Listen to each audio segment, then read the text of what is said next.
There's a famous quote by Vince Lombardi, the legendary football coach. He said, "Winning is not everything, it's the only thing."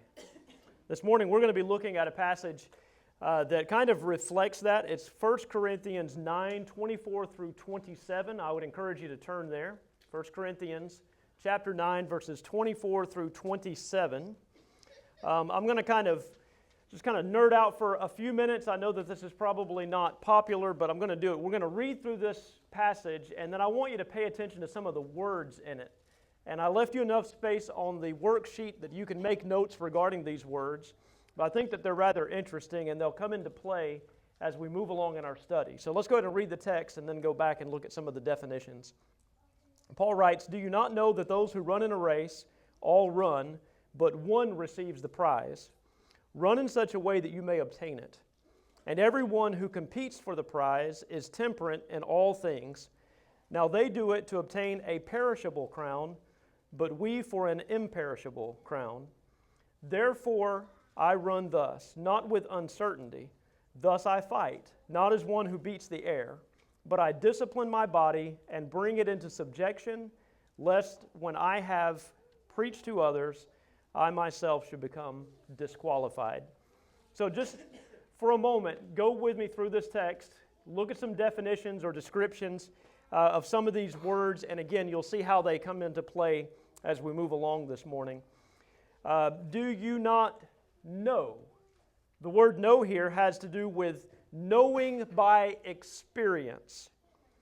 These individuals were familiar with the subject at hand, that idea of running. Now, all of us are familiar with the idea of running, but there's something special in mind here. But to know means to know by experience.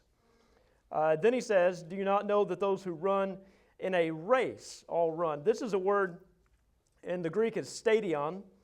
It's a measure of distance, a specific measure of distance. It was how long a race would be, and it's the word that we get stadium from, a stade. And then he says, because one receives the prize, takes hold of the prize. All right? Run in such a way that you may obtain it. Now verse 25. "And everyone who competes," this is the word agonizomai. Agonizomai. What in the world does that mean? If you were to look at it, if you were to spell it out, you would see a very similar word, agony.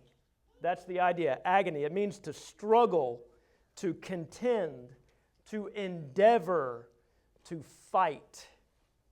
All right? The one who agonizes or strives for the prize is temperate in all things. That means to exercise self-restraint. So think of the athlete exercising self-restraint.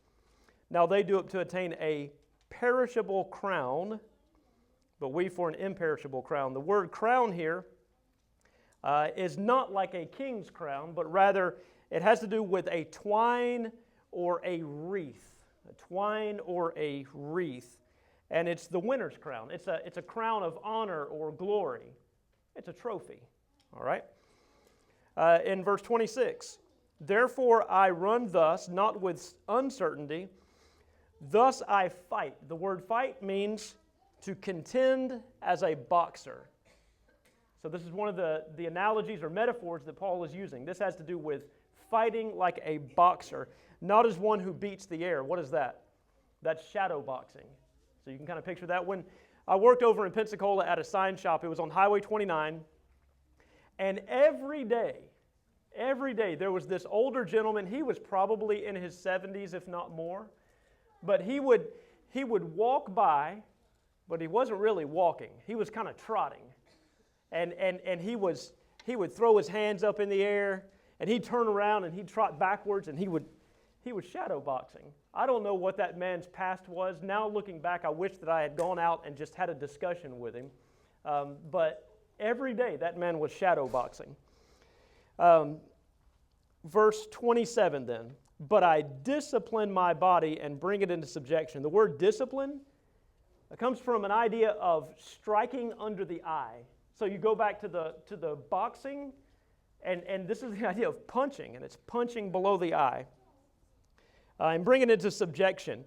The word subjection It could be translated or understood as a slave driver, to enslave, lest when I have preached to others, I myself should become disqualified. Now, depending on what translation you have, you might have another word there, and one of the words is castaway, but it means to be rejected, a reprobate. All right, so those are some of the words that we're kind of playing around with, and this will kind of play into what we're going to be looking at this morning. So 1 Corinthians 9, 24 through 27, striving to win. We're going to look at a few things here. We're going to look at, and this is what Paul is doing, right? He's making some comparisons or some contrasts. He's saying that the Christian life is kind of like this, and so this is filled with athletic metaphors. So we're looking at two different things. We're looking at striving physically, and really the big picture that Paul has in mind here is striving spiritually. He mentions competitions, he mentions crowns, and he mentions conditions. So those are our three main points, and you can kind of fill this out as we move along this morning. So number one, regarding competitions, and specifically the physical, let's start with that. It's obvious regarding the spiritual, he's talking about the Christian life. But regarding the physical, there's an interesting, I think, point or a couple of points to be made regarding this. Remember that we stated from verse 24, do you not know? So these are individual, and this is a rhetorical question. They did know, right? The answer could be yes, we do know. But how did they know it? They knew this by experience. It turns out that just outside of Corinth, about 10 miles away, was Isthmia.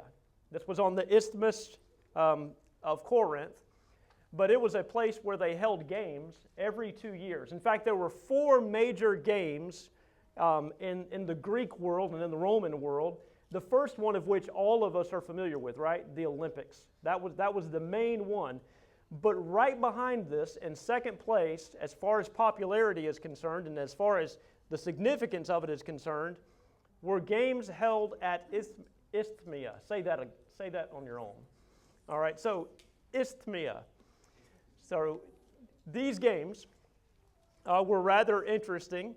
They included foot races, boxing, wrestling, and pankration. Pankration, we would kind of liken that today to MMA fighting. That's kind of what that, and it was brutal.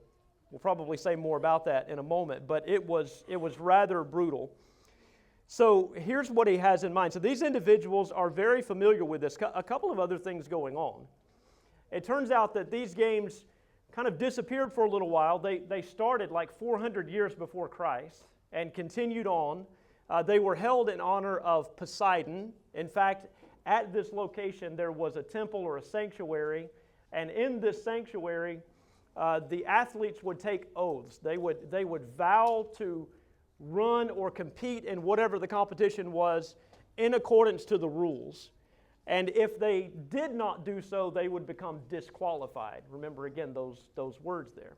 But it turns out that they started up again around the same time that Paul was in Corinth. Remember, according to Acts chapter 18, he spent 18 months there. And these games would take place every 2 years. And so they would coincide with all of the other games that took place around this area, but every 2 years. And so it might have been that Paul had attended some of these games because it was a very popular thing. Now put yourself in the shoes of Paul, the sandals of Paul, for just a minute. He's interested in souls, right? So one reason maybe why possibly he did attend the games, if he did, would be because of the vast amount of souls that would have been there, opportunities for him to preach and teach the gospel. Another interesting thing is archaeologists have dug out these sites. They've uncovered a number of things. But one thing missing from this place is housing. There are no houses. There were no houses in the area. Again, one of the main cities was Corinth, around 10 miles away. Now, that might not be a great distance for you and me, but if you're traveling by foot, right, that's kind of a long distance. The games themselves would last about 3 days. Probably with the festivities around them, they would last about a week. So people were not traveling back and forth. They weren't going from Corinth to, say it for me, Isthmia. every day. They probably would have stayed there. Well, where would they have stayed? In tents. In tents. What was Paul by trade? He was a tent maker.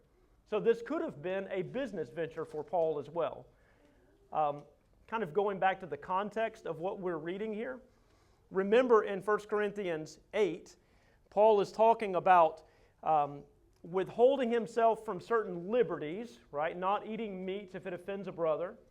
He would restrain from that. And then in chapter 9, he goes into this idea that he restrained himself from taking financial support from those in Corinth. He worked with his hands. And so maybe this was one of these occasions where he would have been able to make some money and to support himself financially. So he talks about that in 1 Corinthians 9. And by the way, depriving himself of that liberty is kind of the context of this whole text that we're looking at. He would deprive himself of certain things in order to win people. If you back up into chapter 9, remember he makes this comment, I have become all things to all men that I might by all means win or save some. Again, it was all about souls for Paul. So these things could have been at play regarding these competitions. And so what is he doing? He's using these games as a metaphor for the Christian life and the manner in which he preaches the gospel. It was all about preaching and preaching to the lost and saving souls. And so he likens that to these games. So those are the competitions. Now let's move on to the crowns. He makes this comment regarding what they do for a perishable crown, but we for an imperishable crown. I ran across a quote that I think is applicable here. One person states, if these athletes push themselves in training to the limit to win that pathetic crown of withered vegetables, I'll say something about that in a moment, how much more should we maintain self-discipline for the sake of an imperishable crown? All right, so what is this perishable crown? It turns out that they were either pine needles or celery leaves. I can't imagine putting celery around my head. But there is an image here that I wanted to share with you. So what is that? Those pine needles. That had something to do with Poseidon, by the way. Pine trees were some sort of connection with him. But this is a relief, a stone relief in a museum. Now think about that for just a minute. I would venture to say that not a single one of these crowns exists today. That is the actual crown. Why? Because they're perishable. What happens to celery? It withers. What happens to pine needles? They become brittle, they decay, they fall apart. The only thing that we have is this rock with an image on it of what they were, right? And that's only really there because somebody dug it out of the ground or found it somewhere and placed it into a museum where it's kept carefully. But guess what's going to happen to that one day? It will also perish. One day it will melt with fervent heat like everything else on this earth, according to Peter. It will melt with fervent heat.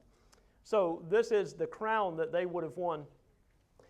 There were some other honors. Now, Paul doesn't mention this in his text. He's just talking about this particular crown. But there were other honors that came along with winning the races or winning the boxing matches, right? Sometimes they would have relief from taxation. But obviously the big thing would just be the glory that went along with it. I won the race. I won the race. Or I won the fight. But what does Paul say? We're not really concerned with crowns or trophies that perish. Rather, our focus is on the imperishable crown. What is that? That's the gift of eternal life. Let's look at some of these verses for just a moment. 1 Peter 5:4. And this is Peter talking to elders or focusing his attention on elders, but this certainly applies to every faithful Christian. And when the chief shepherd appears, that is Christ, and when he appears has to do with what? The judgment day, the final day. He says, you will receive the crown of glory that does not fade away. Again, this is the same word, the same kind of crown under consideration, a perishable crown. He's talking about the one that you will receive will not perish. It'll be a crown of glory that does not fade away. 1 Corinthians 9 is not the only time that Paul uses these athletic metaphors. He uses them a lot. And again, I would think because it was such a big deal in the first century. I mean, honestly, it's a big deal now, right? How many watched football yesterday? How many are planning on going home and watching some sporting event today? Yeah. All right, so we know this is a part of our culture, but this is nothing new. It's not just Americans. This is the entire world likes to play, right? Games. In 2 Timothy 4, 7 and 8, we have these words. This is Paul at the end of his life, remember that. In a Roman prison, he states, I have fought the good fight, I have finished the race, I have kept the faith. Therefore, or finally, there is laid up for me the crown of righteousness. There it is again. The crown of glory that does not fade away, the imperishable crown. Here he calls it the crown of righteousness, which the Lord, the righteous judge, will give me on that day. Again, what day? The final day, the day of judgment. And not to me only, but also to all who have loved his appearing. Bear in mind that one of the comments that Jesus makes during his lifetime in regards to the final day and those that receive the reward, what does he say? They will hear the words, well done, good and faithful servant. Well done. You're receiving glory and honor that does not fade away. Another text, James 1:12. Blessed is the man who endures temptation, for when he has been approved, he will receive the crown of life. Again, the same word, crown. The crown of life, which the Lord has promised to those who love him. And then finally, Revelation 2:10, a passage a lot of us are familiar with, but here is John Christ speaking through John regarding persecution that they were facing and fighting. He says, do not fear any of those things which you are about to suffer. Indeed, the devil is about to throw some of you into prison, that you may be tested, and you will have tribulation 10 days.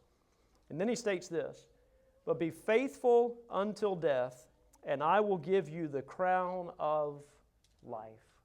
That's the imperishable crown. The crown that really means something, right? So this is what Paul is talking about. The imperishable crown. Everlasting glory and honor. Having won the race. Having participated in the competition of the Christian life. And having won as a result of obviously God's grace and God's mercy and also our faithfulness. Let me go ahead and state regarding this final point that we're going to be looking at, the Bible repeatedly emphasizes the idea of salvation being conditional. That does not mean that once we win in the end that we have somehow put God into our debt.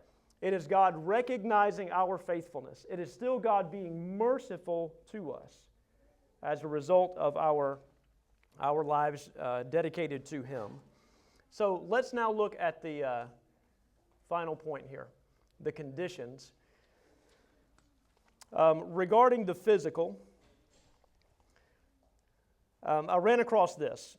It states regarding the training and so forth, athletes trained for these games through a rigorous regimen lasting many months, involving strength training with body weight exercises, stones, and metal bars, endurance training through long-distance running and sprints, and skill-based practices for events like wrestling and boxing. And this would take place in gymnasiums using tools and so forth. But training followed a structured 4-day cycle, well-known 4-day cycle that would balance strenuous activity with recovery, and it also incorporated dietary considerations and, again, specialized equipment, depending on what the athlete was training for. So another point here regarding this idea of the physical conditions, bear in mind that these individuals were competing to win. There was no silver medal. There was no bronze medal. In other words, there was no second place or third place. Either you won or you lost. That's it. You were either a winner or you were a loser. And so Paul is emphasizing you need to run the Christian race. You need to live the Christian life as if you're the only one possible that's going to win. You have to win. But obviously what he's stating is, as well, everyone that runs, everyone that competes, everyone that is faithful in the Christian life will win the imperishable crown. So exercise, diet, training. There's an epitaph that was uncovered by archaeologists. It was on a funerary monument at Olympia in Greece. And it said this regarding, it was a boxer who lived around 185, 187. It states, "Here he died boxing in the stadium, having prayed to Zeus for a wreath or death. Age 35, farewell." So these individuals, some of them would enter into these competitions and they would fight to the death. Going back again to the idea of boxing, Paul writes, I don't compete in the Christian life as one that is just beating the air. He said, I discipline my body, and that kind of stands for his entire being, and bring it into subjection. I subdue it as if a wrestler or a boxer were fighting with another competitor. So it's the mind against the body. It's the will. But these boxers, again, sometimes they would compete with their hands wrapped. I had an image, I should have put it up here. But they would put leather straps on their hands, so they're boxing gloves, and sometimes they would be filled with lead. Sometimes they would have spikes on them. And sometimes these boxing matches would go as long as 4 hours until either one of them died or one gave up by raising the index finger. So I'm kind of tapping out, right? I'm done. But they were that dedicated to the sport, and that was this individual here. He had made a vow that he was going to fight either to win or to the death. And that's what these individuals would do. So how does that apply regarding the Christian life, the spiritual aspect that we have under consideration? Again, if these athletes push themselves in training to the limit in winning a perishable crown, how much should we push ourselves to win the imperishable crown? Fighting to the death. Let's go back to a couple of these passages. We'll mix in some of the ones that we've already looked at. But mainly we have two conditions here, that of participation and that of determination when it comes to Christianity. Number one, if we're going to win in the end, we have to participate. There is no such thing as a non-participatory, kind of reward. We have to be in the game. 2 Timothy 2:5. Again, Paul often uses these analogies, and he used it more than once in 2 Timothy, but 2 Timothy 2:5. And also, if anyone competes in athletics, he is not crowned unless he competes according to the rules. According to the rules. Again, going back to those games and the oaths that these athletes would take. They would vow that they would fight or run, race according to the rules, and if they did not, they would be disqualified. So Paul tells that to Timothy. You will be crowned if you run according to the rules. That might be a no-no in the religious world around us. There are plenty of people in the so-called Christian world that say that would be legalism. Somebody told me, I would rather be a legalist than an illegalist. Isn't that true? We have to compete, we have to fight according to the rules. The rules are found, obviously, in God's Word. We have to do this thing in accordance with God's will. Okay, 2 Timothy 4:7. I want to go back to that for just a moment. Paul says, I have fought the good fight, I have finished the race, I have kept the faith. One of the archaeologists that did some of the work, excavation work at Isthmia, described Paul's words in this way. He says, the words in Greek have a more distinctly athletic flavor. To bring this out, the passage might be rendered, I have competed in the good athletic games, I have finished the foot race, I have kept the pledge, again, to compete honestly with reference to the athletic oath. What remains to me is to receive the crown of righteousness, which has been put aside for me It will be awarded to me by the Lord, the just umpire, on that day. So this was an allusion to the last day of the games when the prizes were handed out to the winners. Paul is making that comparison, right? Other passages. Philippians 3, 12 through 14. He uses this kind of terminology again. He states, "Not that I have already attained or am already perfected, but I press on." You can envision a runner pressing on, "that I may lay hold of that for which Jesus Christ has also laid hold of me.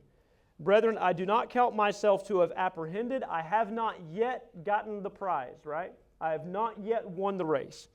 "But one thing I do, forgetting those things which are behind." This is the idea of taking your eyes off the goal. Can you imagine a runner doing that? Running in a straight line, running between the lines, and then looking back at where he's been. How well is he going to do going forward? Not well at all. He has to keep looking ahead. So he says, forgetting those things which are behind and reaching forward to those things which are ahead. I press toward the goal for the prize of the upward call of God in Christ Jesus. I press toward the goal. Again, the idea is that of a runner reaching forward, lunging ahead in order to cross the finish line ahead of the other competitors. I press toward the goal.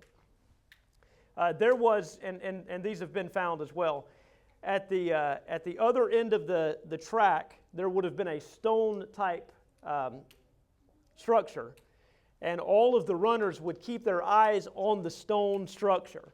That's the goal. Get to the goal, and then sometimes it would be get to the goal and then run back to the beginning where you would end up winning. So Paul is alluding to these things. And there are plenty of other passages. 1 Corinthians 15:58 is one of these. What does Paul say? "Therefore, my beloved brethren, be steadfast, immovable, always abounding in the work of the Lord, knowing that your labor is not in vain." So this is discipline, is it not? James 1:12, again, "Blessed is the man who does what? Endures temptation." I'm gonna struggle and fight through this for the purpose of being able to win the race. He endures temptation. And then again, Revelation 2:10, "Be faithful until death." That's pressing forward to the mark. So again, this is a tremendous passage and hopefully an encouraging one to us. There is no such thing as casual Christianity. Nowhere in the Bible do we get the idea that Christianity is the sum total of sitting on our laurels, right? Resting on our laurels, things that we've done in the past or some decision that we've made in the past and just waiting for the prize at the end of life. Paul is an outstanding example of somebody that fought the good fight. I'll be honest with you, and I think that I've mentioned this before probably more than once. I don't want to stand anywhere near Paul on the judgment day. I don't want to be anywhere around him or anyone like him out of fear that I'm going to be compared to him. Here is a man that gave up everything for the cause of Christ. He was willing to allow himself to be beaten. He spent everything for souls. I don't know how I compare to that. I do know how I compare to that. Not great. But thankfully, we serve a merciful God, one who tells us that if we faithfully compete and do so according to the rules, that we will be rewarded. So let's bring this to a close this morning. Have you entered into this race? Have you prepared yourself for it? Are you fighting faithfully in it? This morning, are you striving to win? Again, there's no such thing as casual Christianity. We've got work to do, we have temptation to endure, and we have a crown to win. We need to strive to win. Winning is not everything, it's the only thing. You enter into the race by obeying the gospel of Christ. That includes believing in Jesus, repenting of sin, confessing faith in Christ, and being baptized for the remission of sins. That puts us into the race. That's just the beginning. From that point, we begin to work. We begin to labor and fight and strive. Again, not that we're putting God into our debt and earning our way into heaven, but this is a mark of faithfulness. It's a mark of dedication. Maybe you're here this morning and you've already taken those initial steps, but you've kind of given up. Paul was concerned. Paul was concerned that he might live or act in such a way that he would become disqualified. Have you disqualified yourself? Have you turned aside? Have you stopped racing? There was a Charlie Brown episode. I remember it as a kid. Charlie Brown was finally going to win at something. He was in a race. He was doing great. And then he closes his eyes, puts his breast out. He's running hard, but he's starting to think and to imagine about how well he's doing. And with his eyes closed, he runs off the track and he loses the race. What about you?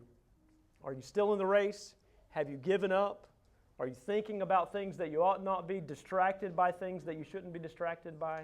We would encourage you, get back in the race, strive to win. If we can encourage you in any way, please let us know as we stand and sing.